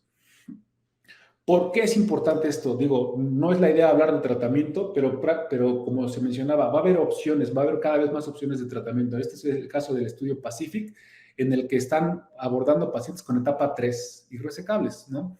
Y esto se va a ir explorando, se va a ir incrementando a etapas más tempranas. Este ya mostró un beneficio de supervivencia global a 5 años, en donde hubo una mejoría del 28%, y ya se están presentando, recientemente se está presentando los estudios de inmunoterapia adyuvante. Esto fue presentado apenas en septiembre, en donde pacientes con etapa 1B a 3A, después de la resección, después de la quimioterapia, van a ver un resultado positivo al agregar inmunoterapia adyuvante como mantenimiento durante un tiempo. Entonces, cada vez vamos a tener más pacientes en este escenario. La idea es que el screening incremente el número de pacientes que nos puedan ofrecerles tratamiento, pero todavía necesitamos más cosas. Un par de palabras sobre la biopsia líquida. ¿Qué es la biopsia líquida? Es una prueba en sangre en la que tratamos de identificar DNA tumoral, ojo, tumoral, que nos pueda hablar entonces de que hay un tumor que está liberando DNA a la circulación sanguínea. Ya se está utilizando para el seguimiento, para el diagnóstico y para la detección de mutaciones puntuales cuando no es suficiente el abordaje de neumología o de cirugía de tórax. Se puede obtener este tipo de DNA tumoral no solo de la sangre, se puede obtener del líquido pleural, se puede obtener de saliva, se puede obtener de cerebro, se puede obtener de las heces o del líquido urinario. De donde más información y más rica material genético lo podemos nosotros obtener, pues es de la sangre, pues de donde se ha estado desarrollando no solo detectar DNA, también los exosomas, también células tumorales circulantes, que lamentablemente todavía no termina de tener la información suficiente para llevarlo a la práctica, pero sin duda el DNA tumoral circulante ya es algo que se hace en el día a día. Esto nos puede llevar incluso a evaluar la evolución de la enfermedad, en cómo se va comportando la evolución clonal en el seguimiento. Por eso, esto se ha tratado de llevar a etapas más tempranas y llevarlas también al screening, ¿no? Se ha podido encontrar que en algunos pacientes, meses y años antes de que podamos tener una lesión tumoral, se puede encontrar DNA tumoral circulando que nos podría llevar a un abordaje un poquito más intenso. Obviamente no tenemos información de cómo es la mejor manera de implementarlo. La tecnología todavía no está lista, pero ya se está probando y sí hay evidencia de que esto va a funcionarnos en los próximos 5 o 10 años. Y evidentemente es todavía más complicado confirmar cómo lo vamos a implementar. Entonces, retos. Además, la selección adecuada. Hay modelos matemáticos que nos pueden ayudar a seleccionar mejor a la población, no necesariamente siempre fumadora, para estimar el riesgo, pero esto necesita validarse en estudios prospectivos. Cada cuánto y obviamente los estudios de costo-efectividad. ¿Cómo llevamos de la teoría, no? Ya tenemos estudios, tenemos los métodos, tenemos la tomografía. ¿Cómo lo llevamos a la práctica? Esto es lo que llamamos lo de las ciencias de la implementación. Nosotros estamos en esta fase, ¿no? Tenemos esta fase en donde tenemos evidencia de eficacia y tenemos estudios muy, muy sólidos que nos dicen que sí funciona. Los tenemos que llevar a estudios de pragmatismo, en donde lo tenemos ya que aplicar en una población y finalmente llevarlos a adaptarlos para el uso y la distribución en todos. Si no nos enfocamos también en los estudios de implementación, nunca vamos a lograr llevar la tomografía de baja dosis del ensayo clínico fase 3 a nuestros centros comunitarios para atender a nuestros pacientes, porque no estamos tratando de buscar cuáles son los retos que tenemos en el llevar este tipo de estrategias y de nuevas tecnologías hasta el paciente que está de pie. Necesitamos identificar los retos que tenemos, las limitantes que tenemos, el poco conocimiento que tenemos desde la parte médica también y obviamente de lo que podemos nosotros adelantar. Recientemente se presentaron esto, ¿no? El esfuerzo que tienen los brasileños por adelantar el screening, en este caso en Brasil. Tenemos una pequeña encuesta que llevó el Economista, en donde vemos algunas características de cómo está el cáncer de pulmón, tanto en el control de tabaco, acceso, diagnóstico temprano, opciones de tratamiento, y vean el número, aquí para no meternos en problemas, lo pusieron en un código de colores, donde rojo es como rojo está muy mal, amarillo que está haciendo algo y verde está óptimo. Y vean el número de semáforos rojos que tenemos. Ellos también están implementando esto del tomógrafo móvil para poder llevar el tomógrafo a las localidades más lejanas, porque pues, obviamente, además Brasil es complicado por su parte geográfica, y están estableciendo los criterios sobre los cuales, los pilares sobre los cuales se debe de establecer un programa de screening, en este caso en Brasil, y como un modelo. También yo conozco 2 ejemplos al menos en México, donde obviamente los hospitales de alta concentración, institutos especializados en el manejo del cáncer de pulmón, están ofreciendo ya programas de screening. El problema que es que solo es para mostrar que funciona un poco y tratar de convencer a nuestras propias autoridades y a nuestra sociedad civil de que hay que hacer algo diferente a solo tenerlo a un centro especializado y llevarlos a centros un poquito más comunitarios. Hay muchos retos, sobre todo en Latinoamérica, donde además el recurso no es tan abundante, donde necesitamos además mejor información y de mejor calidad para poder seleccionar mejor a la población que más se va a beneficiar. Mensajes clave: el cáncer de pulmón es la neoplasia con más muertes en el mundo, es una enfermedad heterogénea, puede tener muchas caras, con múltiples factores de riesgo, siendo el consumo de tabaco el principal. En etapas avanzadas, pues obviamente el tratamiento principal es la paliación, en etapas tempranas la curación, por eso es el objetivo de querer buscar aumentar los diagnósticos en etapas tempranas, como con la tomografía de baja dosis, que sí reduce la mortalidad entre un 20 y un 30%. Todavía nos faltan muchos puntos por resolver en su implementación, y yo espero que también las fundaciones participen en este proceso de implementar estas tecnologías en los pacientes. Listo. Muchísimas gracias, doctor. Excelente exposición. Quisiera ahora invitar a todos los otros ponentes, por favor, y abrir la ronda de preguntas y respuestas de los asistentes a la reunión de Zoom. Muchas gracias nuevamente al doctor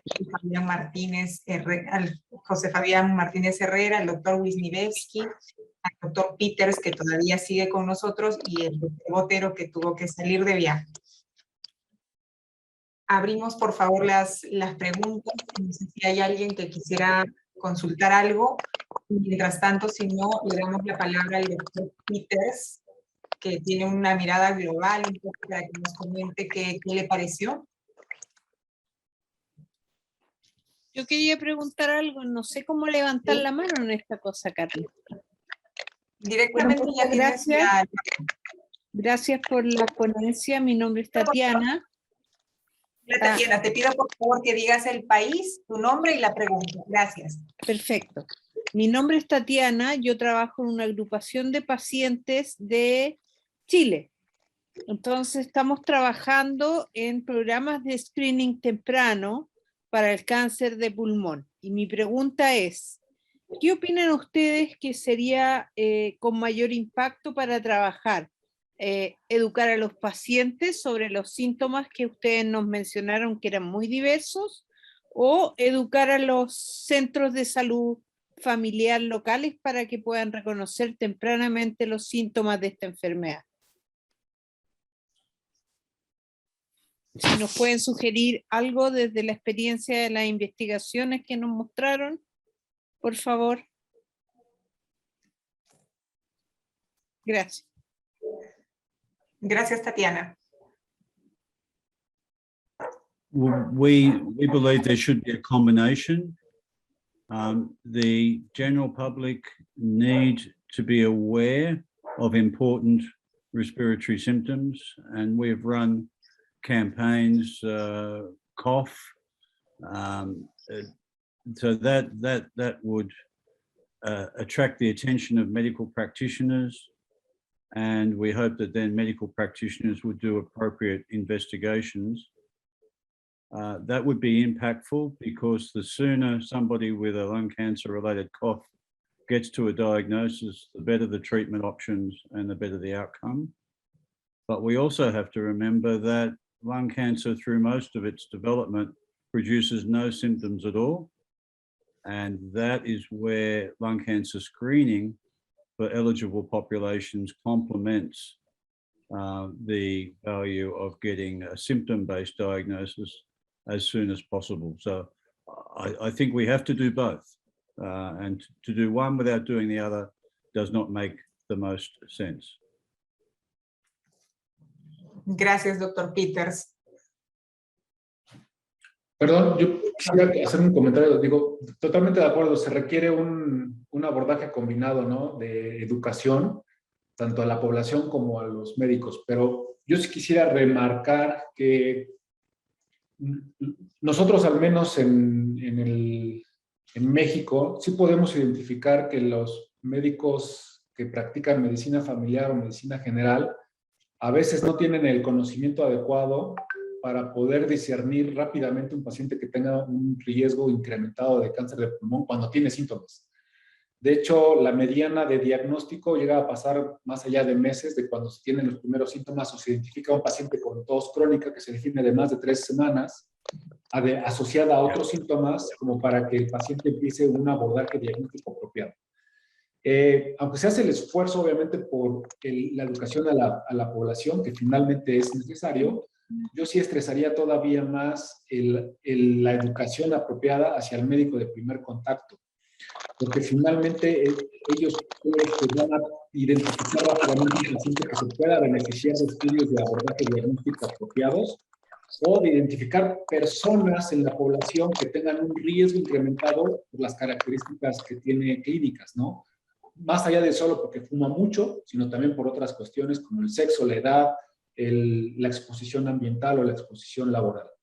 Entonces, si tuviéramos dinero para todo, yo diría, sí, claro, a todos hay que hacerlo, hay que educar a todo el mundo, pero si no tenemos esas posibilidades, yo me enfocaría primero en los médicos de primer contacto. De acuerdo. Tenemos una pregunta no sé si quieres comentar algo, Tatiana, para darle el pase luego a Ignacio. No, muchas gracias. Muy, muy clara la respuesta. Very clear. Thank you. Perfecto. Ignacio, por favor, país, nombre y la pregunta. Muchas gracias por estar con nosotros. ¿Qué tal? Gracias a ustedes. Ignacio Servino es mi nombre, yo trabajo en la Fundación Paciente de Cáncer de Pulmón de Argentina. Quería hacerle una pregunta al doctor Juan Wisniewski respecto también nosotros participamos en procesos de formación de los equipos de atención primaria en lo que hace a las características, a los síntomas y factores de riesgo del paciente de cáncer de pulmón, pero muchas veces nos topamos con que dentro de las barreras de acceso, algunas que se mencionaron, que el sistema no habilita porque considera la tomografía de baja dosis como una intervención de alto costo. Entonces, ¿cuál es la estrategia un poco para empezar a sortear esas barreras, además de formar a los médicos, que ellos sean aliados en este proceso de reclamar? ¿Qué fue lo que pasó en Estados Unidos con eso? Que me imagino que la barrera pudo haber sido similar.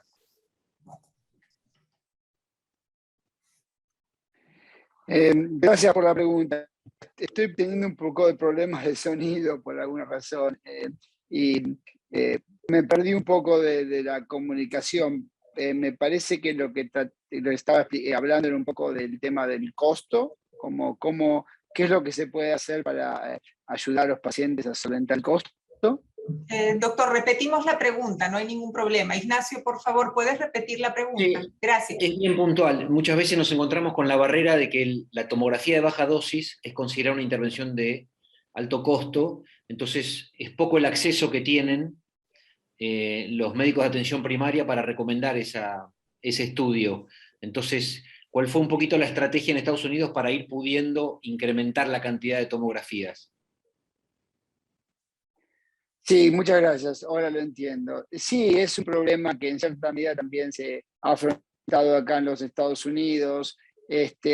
Desde que hay un tema que es que dentro de los Estados Unidos, una vez que las recomendaciones de la Preventive Task Force se hicieron oficiales, hay una obligación de los seguros de salud, tanto privados como públicos, de cubrir el screen de cáncer de pulmón. Entonces, en ese sentido, todos los pacientes que tienen seguro, que no es toda la población americana, pero es un segmento muy grande, el screening está cubierto por políticas nacionales.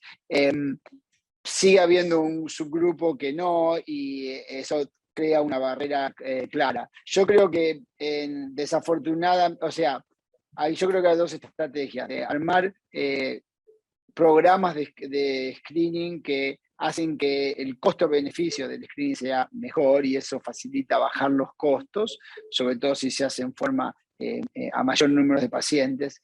Pero aparte realmente hay una cierta parte que tiene que ser a nivel de políticas nacionales, de que los tanto aseguradores de salud nacionales como privados tengan un mandato de cubrir el cáncer de pulmón. Obviamente en países con menores recursos, esto se hace una tarea bastante complicada. Y bueno, y la otra cosa para considerar en este proceso es que el costo más grande no solo el test inicial, sino es el costo de, como discutió el doctor Martínez Herrera, el costo de todos los estudios que una vez que se hace el test se siguen con respecto a los nódulos que se encuentran en la tomografía y los costos grandísimos del tratamiento de cáncer de pulmón.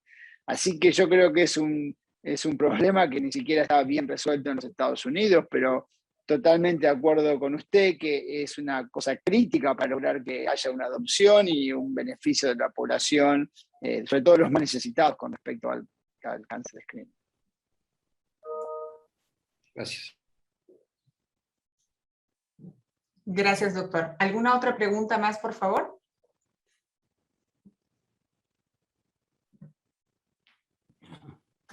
Carla, could I add to that answer from a global perspective? Por supuesto, doctor.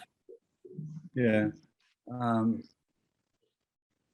The value of lung cancer screening has become much greater in the last 10 years when there have been more treatments for lung cancer. 20 years ago, there was surgery, there was chemotherapy, didn't work so well, and lung cancer patients died very quickly. Now, as part of our campaign, we want lung cancer patients anywhere to have equal access to healthcare funding, whether it is public or private insurance, the same as breast cancer, prostate cancer, any other cancer. And this now should be expensive. Now the other care of lung cancer is expensive.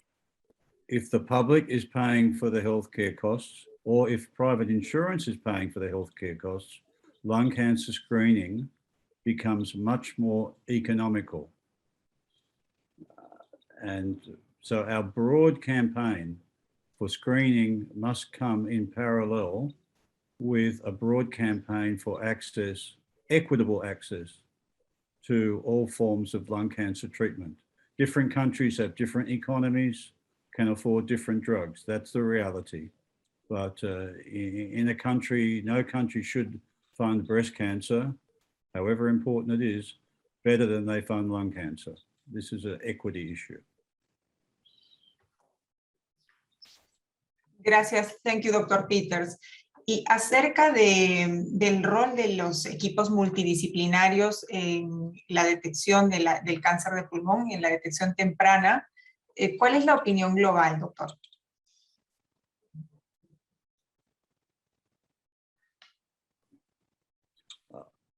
To deliver the benefits of a lung cancer screening program, you do need a multidisciplinary team of experts.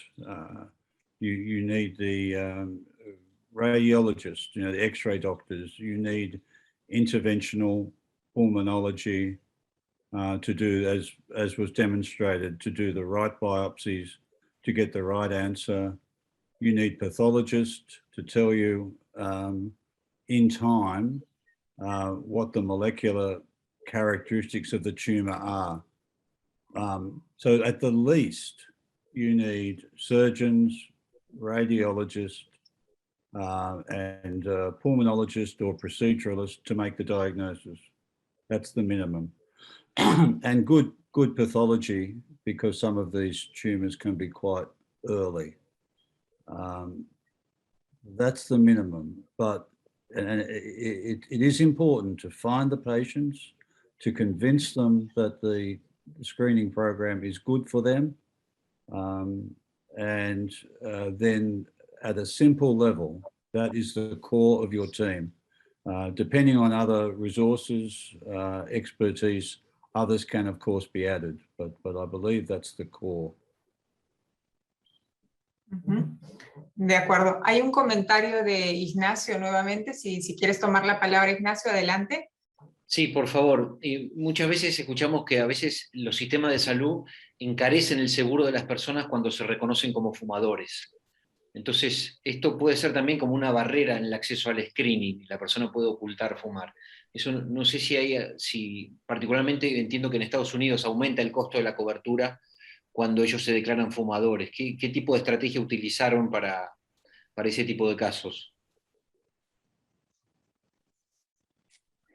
Sí, no sé si la pregunta es hacia mí, pero con respecto a la política de Estados Unidos, con respecto a un tema, obviamente, un comentario súper importante. En realidad en los Estados Unidos eso se resolvió con la nueva ley de seguro de salud de Obama, que prohíbe al seguro de salud poner barreras por enfermedades preexistentes o exposición, etc. O sea que eso ahora no es una barrera en los Estados Unidos, pero claramente el comentario es totalmente válido, no sé cómo pasa en otros lugares, pero esos, digamos, problemas como el que usted menciona llevó al desarrollo de las políticas nacionales respecto a prohibir eso, que obviamente también tiene muchas implicaciones para el tema de los estudios genéticos y digamos, si alguien tiene factores de riesgo genéticos para enfermedades que vamos a tener implicancias para el screening, etcétera. O sea que estoy de acuerdo con usted que es un tema súper importante que requiere como legislación a nivel nacional. Yo le podría, digo, complementando a esa idea, la verdad es que sí es cierto, los seguros, sobre todo en los seguros de gastos médicos privados, ellos te ponen un costo diferente porque hacen esta tabulación, este cálculo de tu riesgo en función de tus antecedentes, ¿no? Entonces, van desde que te incrementan el costo por la edad, evidentemente, tienes mayor probabilidad de tener una enfermedad crónico-degenerativa, como por ejemplo el hecho de fumar. Y llegan al extremo de que si tú tienes, por ejemplo, una mutación germinal como BRCA, incluso de negarte el seguro, porque tu riesgo de que tengas un cáncer o una neoplasia que va a requerir tratamiento puede ser muy amplia y muy alta dependiendo de la mutación de BRCA. Digo, ahorita escucho lo que dice el doctor en Estados Unidos, que ya empezaron a tratar de regular este tipo de situaciones, pero yo estoy casi seguro que en América Latina poco ha de ver de esto. Yo lo digo y lo vivo de paciente en paciente, y obviamente cuando pasa de paciente a paciente, pues lamentablemente no hay más que otra que confiar entre él y tú, ¿no? Entonces, en tu relación médico-paciente. Pero a nivel global o a nivel macro, en el que tienes que ver un número de pacientes importantes para obtener un beneficio, como es este caso y el screening, pues es muy complicado poder tener ese nivel de confianza tan profundo.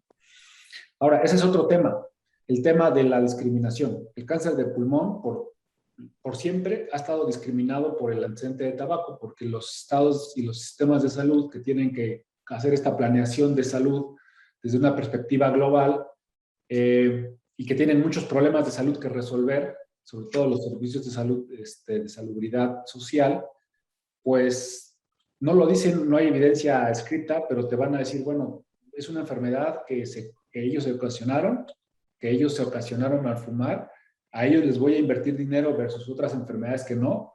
Sí se identifica que hay un problema y desde en discriminación a los pacientes por cáncer de pulmón, simplemente por el antecedente de tabaquismo. Y hace unos años incluso había un intento por definir pacientes de cáncer de pulmón sin tabaquismo, no relacionado al tabaquismo. Y ellos mismos, los sobrevivientes de estos pacientes, de estos casos, han identificado que ese lenguaje incrementa todavía más la brecha de discriminación entre los pacientes que fuman y no fumaron. Entonces, es muchísimo más complejo, ¿no?, que solo seleccionar por riesgo del tabaco, sino que además tenemos impresos en nuestras mentes, a lo mejor hasta de manera subconsciente, que estos pacientes se les está dando una atención menor por el antecedente. Bueno, de acuerdo. Quisiera hacerles una pregunta final a los ponentes, por favor. En el contexto de que somos organizaciones de pacientes de los países de la región quienes estamos atendiendo a esta capacitación, ¿cuál sería vuestro consejo en cuanto a poder nosotros realizar acciones puntuales para que los gobiernos, para que los sistemas de salud puedan mejorar el abordaje de la detección temprana del cáncer de pulmón? Doctor Martínez, por favor. Tienen un papel muy importante. En la historia tenemos varios ejemplos de cómo las fundaciones que apoyan a estos pacientes han llevado una fuerza y les han dado una voz a estos pacientes que padecen o que están en riesgo de padecer una enfermedad como el cáncer de pulmón. Ha habido ejemplos con los pacientes con VIH, pacientes con cáncer de mama, donde a veces el paciente de manera individual es muy complicado que logre alcanzar a escuchar, a que sea escuchado sobre todo por sus gobiernos o por sus sistemas de salud. Entonces, el llevarles de voz y hacerlo público, ¿no? Hacer campañas de difusión masiva sobre esta información es el primer paso apenas para que se empiece a levantar una voz y una fuerza que obligue también a la opinión pública a sumarse a su causa y posteriormente se presione desde ese sentido a los gobiernos. Sobre todo considerando que, como lo mencionaron, cada país tiene un sistema de salud y unas reglas distintas que sí modifica un poquito el juego en el cual van a poder o no aplicarse estos sistemas de screening. Gracias, doctor. Doctor Wisniewski, por favor, la misma pregunta. Sí, por supuesto. Sí, yo creo que primero estoy de acuerdo completamente con el doctor Martínez Herrera, el tema del activismo, realmente estar presente, demostrar el impacto en la salud pública que tiene el cáncer de pulmón. Segundo, combatir el estigma. Creo que realmente, como ya la medicina ha avanzado mucho en esto, y muchas de las personas, las cosas que se consideran como adicciones o fallas a nivel personal de la gente, se entienden como problemas de enfermedades que la gente tiene. No es diferente tener diabetes que tener adicción al tabaco, adicción al alcohol, otras cosas. No es una posición de culpar a la gente, sino de ayudarla. Encontrar aliados, como no creo que no haya mejor aliado que un senador, un diputado, un gobernante que haya tenido un familiar que haya tenido cáncer de pulmón, para que ellos realmente entiendan el impacto de la enfermedad y sean aliados en la causa. Y tercero, yo creo que es una cuestión al final y al cabo también de muchas veces de demostrar el impacto de la coste-efectividad, el coste-efectividad de los diferentes approaches, sería de como actitudes con respecto al cáncer de pulmón, y que a veces el tratamiento, como la estrategia que se toma ahora de tratar a los pacientes con cáncer avanzado termina siendo más costosa, y que realmente las estrategias de prevención, en combatir el tabaquismo y en tratar de diagnosticar el cáncer en forma temprana, termina siendo en el largo plazo menos costosos, más baratos. Al doctor Matthew Peters, por favor, si nos puede aconsejar desde una perspectiva de que somos organizaciones de pacientes queriendo mejorar el sistema de salud para nuestros pacientes en nuestros países, sobre este tema, ¿qué nos podría decir? Firstly, tobacco control would be important even if lung cancer did not exist. You know, for COPD, for heart disease. So tobacco control is necessary anyway. The second thing, in many of your countries, I know most people with lung cancer are diagnosed if they've never smoked or they've already stopped. So tobacco control doesn't help you if you've already stopped. I think you need to build a broad alliance between lung cancer patients speaking up who've never smoked, who smoked before, and have only just maybe stopped. A broad alliance. They have to work together to create a public atmosphere that supports good decisions for lung cancer. Everybody is in this together. a woman who is 55, who has smoked for 40 years, was a 15-year-old when she started. Now, I don't want everybody to say immediately what they did wrong when they were 15, but none of us was perfect at 15. Some people started smoking, they're addicted, it is not their fault. So I think a broad alliance of all the patients lobbying the government, talking to journalists, speaking about their stories on social media, on the web, to change the whole atmosphere towards people who are diagnosed with lung cancer. Perfecto. Bueno, extrayendo un poquito todo lo que hemos conversado, podemos concluir en que, como dijo el doctor Martínez, la difusión masiva de la voz de los pacientes y de lo que piden los pacientes puede hacer que esto genere mucha fuerza y que se sumen muchas personas a nuestra causa. El doctor Wisniewski nos dice que combatamos el estigma, que demostremos el impacto de costo-efectividad y claro, el tema de poder llevar a nuestros gobiernos un pedido sostenido por evidencia científica de que el screening, la detección temprana finalmente terminan siendo menos costosos que tratar pacientes que son diagnosticados en un estadio posterior. Y el doctor Peters nos habla de que el tabaco, el control del tabaco es importante de cualquier modo, no solamente relacionado al cáncer de pulmón, y que hablemos con los periodistas, con líderes de opinión, para generar finalmente este movimiento que ULACPUL respalda y cada una de las organizaciones que estamos aquí presentes de poder mejorar el abordaje del cáncer de pulmón en nuestras regiones. Yo quisiera agradecer nuevamente a los ponentes en primer lugar y a cada una de las organizaciones que se haya conectado esta tarde con nosotros y no quisiera terminar sin antes agradecer de manera muy especial a los miembros de la Unión Latinoamericana contra el Cáncer de Pulmón fundadores, Respirando con Valor, la Fundación de Pacientes de Cáncer de Pulmón de Argentina, el Instituto Oncoguía de Brasil, la Fundación Simón Anasobi de Costa Rica, la Asociación Héroes de Esperanza, Alianza de Pacientes de Uruguay, ASONAPAC, Foro Nacional de Cáncer, ONCOLUP, FUPEC y Esperantra. Muchísimas gracias por haber compartido este conocimiento esta tarde y nos vemos en la próxima charla. Muy amables a todos y buenas tardes.